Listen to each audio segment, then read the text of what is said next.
Hello and welcome to Express Mobility. Today we have with us Mr. Ashwath Ram, who is the MD for Cummins India. And Cummins is America's one of the oldest engine suppliers in the world, an American multinational. They have a long presence in India. And today we'll try and understand more about the company, its presence in India, its ambitions in India, and its global plans. Welcome to the show, Ashwath. So let's begin with the most basic question. For the unversed, what is Cummins? Can you give us a brief background about Cummins globally as well as in India? So, first of all, thank you for inviting me to talk at this forum. Uh, Cummins is a 100-plus-year-old company. It's one of the uh, largest powertrain manufacturers in the world as of now. Started off in a small little town called Columbus, Indiana, in the US, and over the years has grown because of its focus on critical customer technologies, focus on reliability, dependability, and providing service to customers has grown over the last 100 years. It's a very deep values based company and is among the Fortune 500 companies in the world.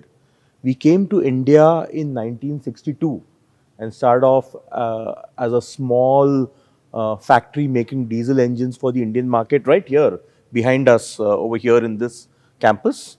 And now we have grown over the last 60 years to become India's largest producer of engines and powertrain products.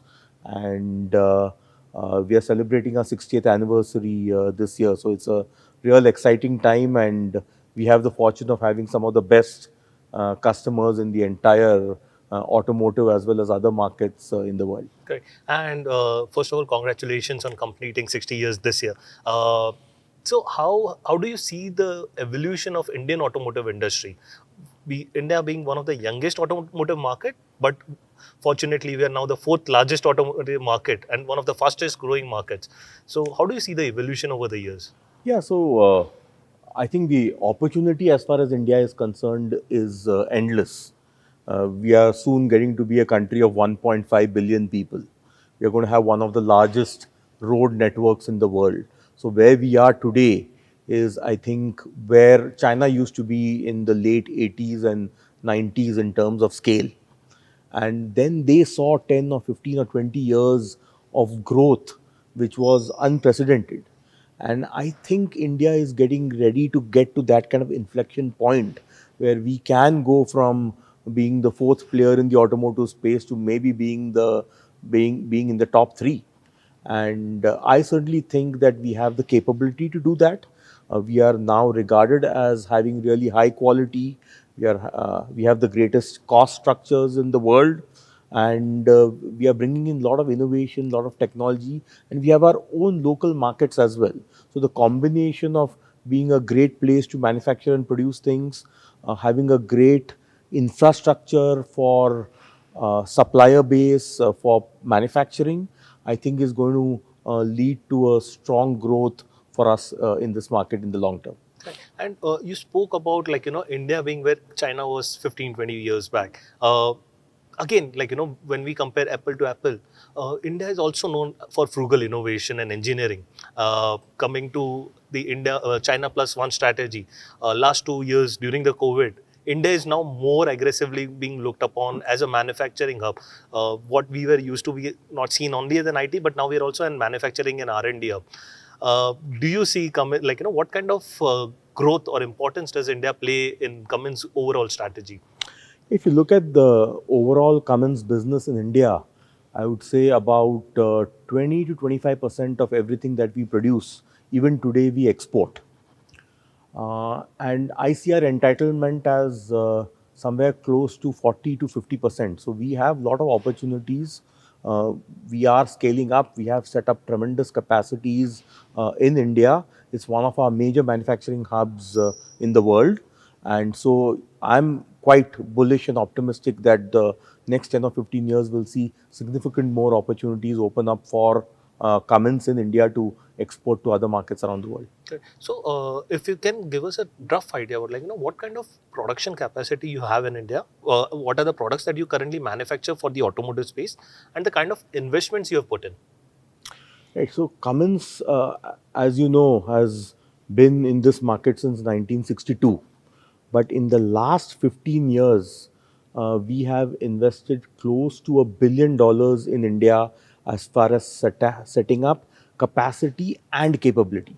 One of the examples of capability is this tech center that you see around us. We invested nearly $350 million here a few years ago, and it is a state of the art tech center where 70% of the work done in this tech center is done for global R&D, and 30% is used for domestic Domestic consumption. consumption, etc. Similarly, we have around 12 factories around India, a lot in what we call our mega site in Fulton, which is in a rural area. We have got 8 factories over there. So, from a capacity perspective, we have tremendous capacity. In the automotive space, we have capacity to produce 300,000 plus engines, and the entire market size this year is going to be something like 370,000 engines. So, we have more capacity than almost anyone else in this market. So, quite excited to get more opportunities to utilize that better. Correct. And coming to, diesel, uh, over the years, diesel we know as is one of the most high torque fuel, which for the commercial vehicle sector is most ideally suited. But over the years, if I look at other segments like passenger vehicle, diesel has been looked as a bad fuel, or most polluting fuel. Some OEMs are shunning away from it.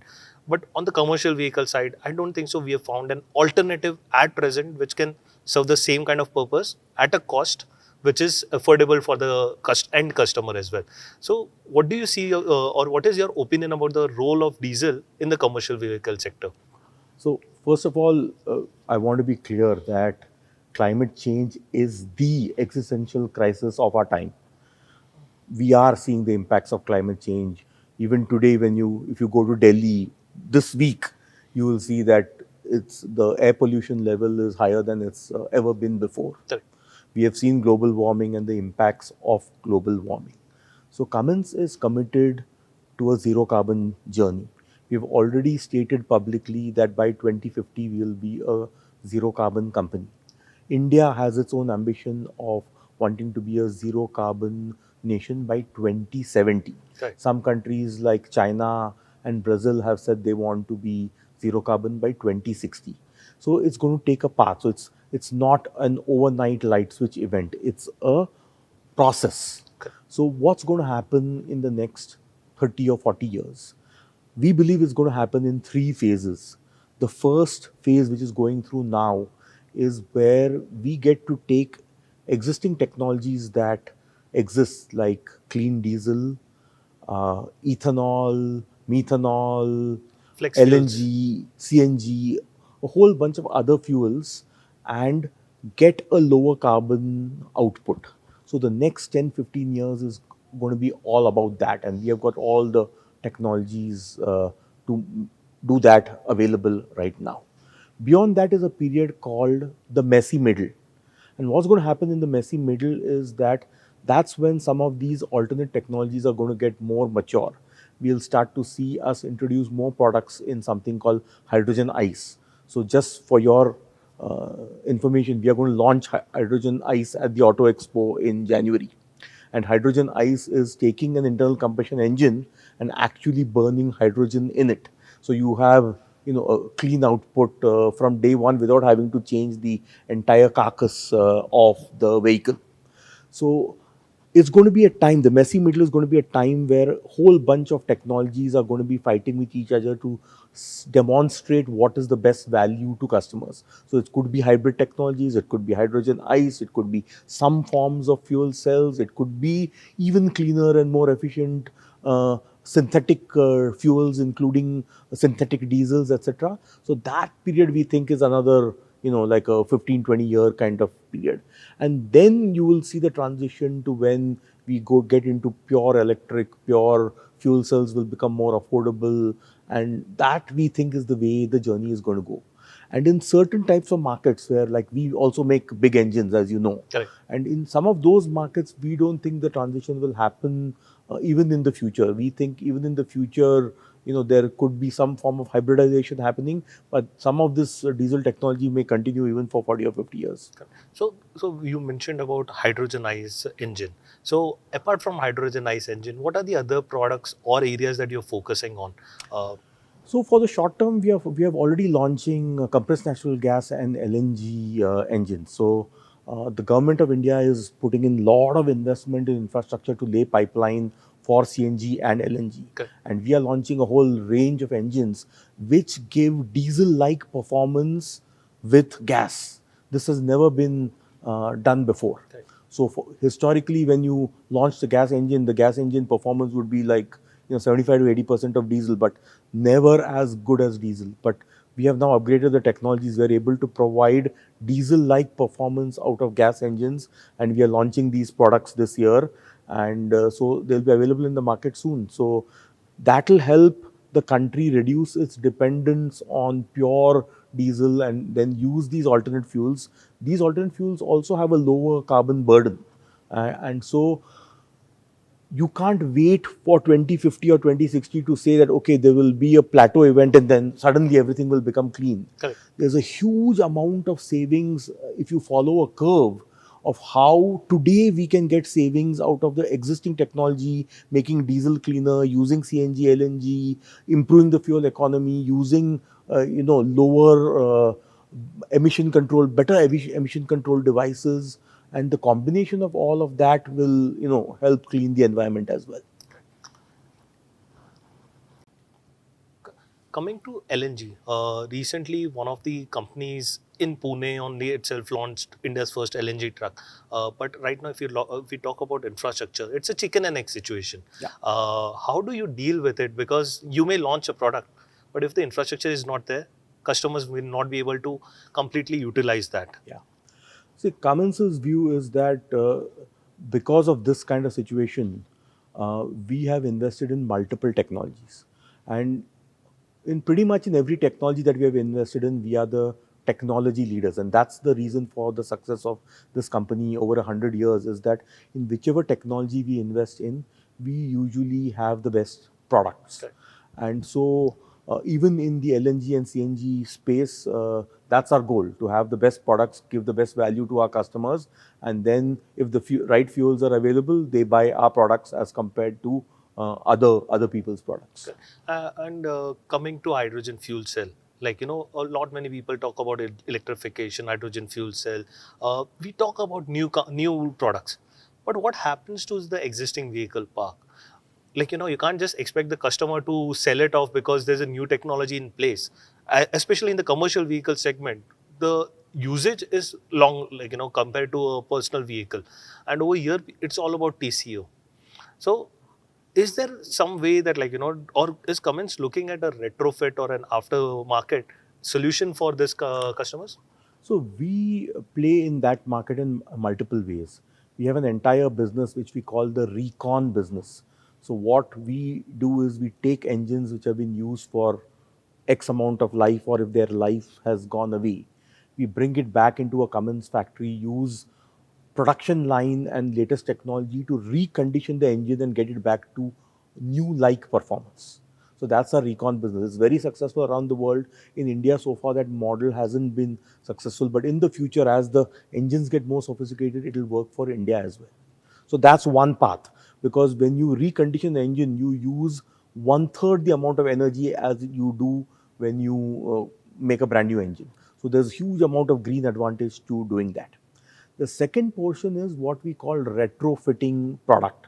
So there are multiple options. One is you can retrofit emission devices, which means Cummins is one of the largest maker of emission control devices. So you can fit in emission control devices to reduce the carbon particles or the NOx which comes out of engines, or sulfur which comes. We can trap those with these emission devices and then make those engines greener. The third is to offer kits, and we are offering those to some customers, which what we call dual fuel kits, which means there are some markets where there is diesel available, but there is also gas available sometimes. Correct. But so we have these kits by which you can convert a pure diesel engine to a dual fuel kind of engine. So then the customer can take advantage of multiple technologies. So all of those kinds of options are there. And it depends on what the end objective is. If the end objective is to have a cleaner kind of environment, then sometimes while these are incremental improvements, they don't give you a big bang improvement from an emissions perspective. Correct. But there will be this kind of solutions available, Yeah. and Recon, as you mentioned, it's a quite an interesting Yeah, it's solution. used very widely in Europe and in America. And like I said, as the engines get more sophisticated, it'll start getting popular in India as well. And we have all the capability to So to that is to do something, that. that's a new area that opens up new business opportunities for Cummins in India as well. Absolutely, that's true. So that's for BS4 and BS6 both, or Uh, Typically BS6 and beyond, but in theory, if you can recondition any engine, as it ages. correct. We coming to the BS6, we are now like looking at the second phase of BS6. How prepared are you, and how do you see preparedness at OEM level, and what kind of incremental cost will it be as significant as BS4 to BS6, or it will be like something marginal? I think I'll answer the second question first to say that the incremental cost will be very small. That's because this is a technology which brings in better controls, even tighter emissions. But the base technology already is in place for when we went from BS4 to BS6. So BS4 to BS6 was a major jump in the change in technology. So cost went up significantly. But OBD1 to OBD2, the technology as a core we had already designed upfront. So it's more of an incremental upgrade. So it's not likely to have a huge cost impact, but it's likely to have a huge impact on pollutants even further. So this is the next big jump in cleaning the system. Correct. And coming to outlook, like I know Cummins will have its own targets and all, but from whatever your customers are saying, how do you see the commercial vehicle industry faring? Passenger vehicle is at a record year, like we're expecting a record year in this financial year. But what about commercial? When do you see the peak happening again? See, the last peak was in financial year 2018, 19. 19. Okay, and that's when the market in the medium and heavy commercial vehicles sold about 470,000 vehicles. This was the highest The peak. ever. Since then, with COVID happening, etc., the market dropped by more than 50%. Correct. And we are slowly recovering here. This year, the market size is estimated to be about 370,000. It's little confusing right now because, first of all, there is a base effect of the GDP, which means that every year the GDP is growing at 6 to 7%, which means the demand for goods and services continues to keep increasing. But the market has lagged behind the base effect.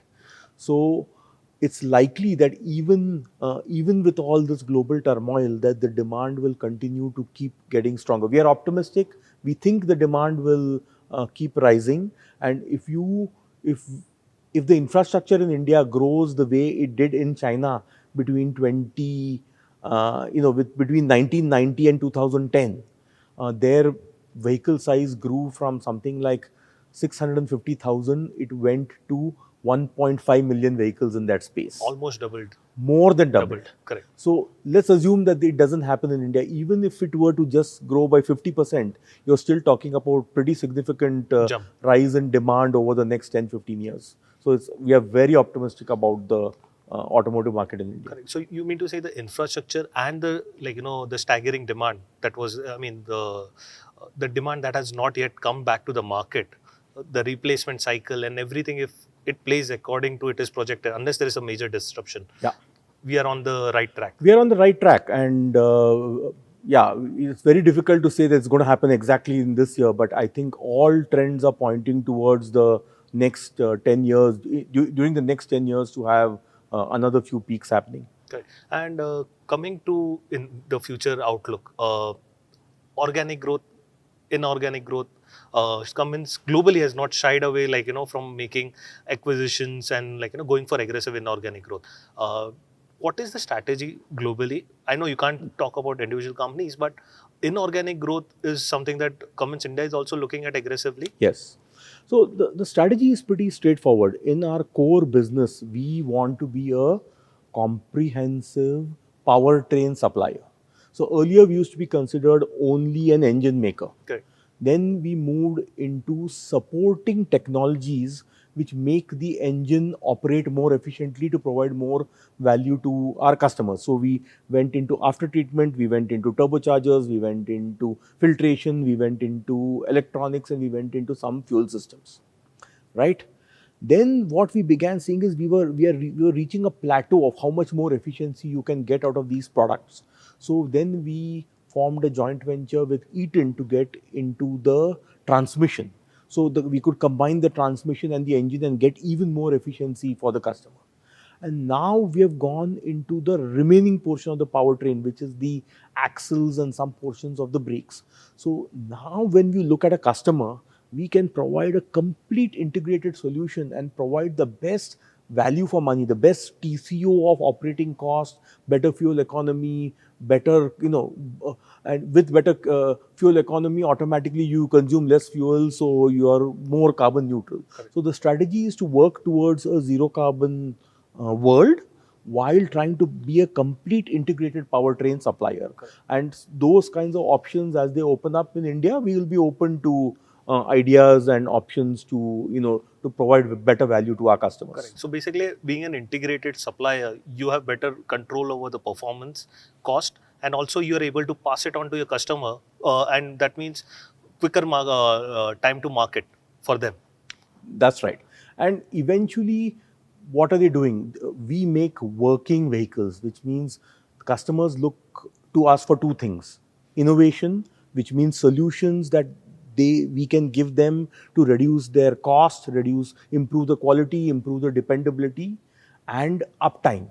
They want our machines or our vehicles to run 24 by 7 by 365. Correct. So in order to meet those two criteria which the customers have set upon us, we have to be able to have innovation in the entire chain of what goes into a vehicle running. Lastly, what about future investment plans, expansion plans? Is there a number in your mind? There's no exact number, but like I said, in the last 15 years, we've invested over $1 billion. Whatever is the right opportunity as it comes up, Cummins is not shy to invest in India. It's one of our major manufacturing hubs around the world. So we will continue to invest in India and we will continue to grow. Thank you, Ashwath, for sharing your views with us. Thank It was a you. pleasure having you. Very nice talking to you.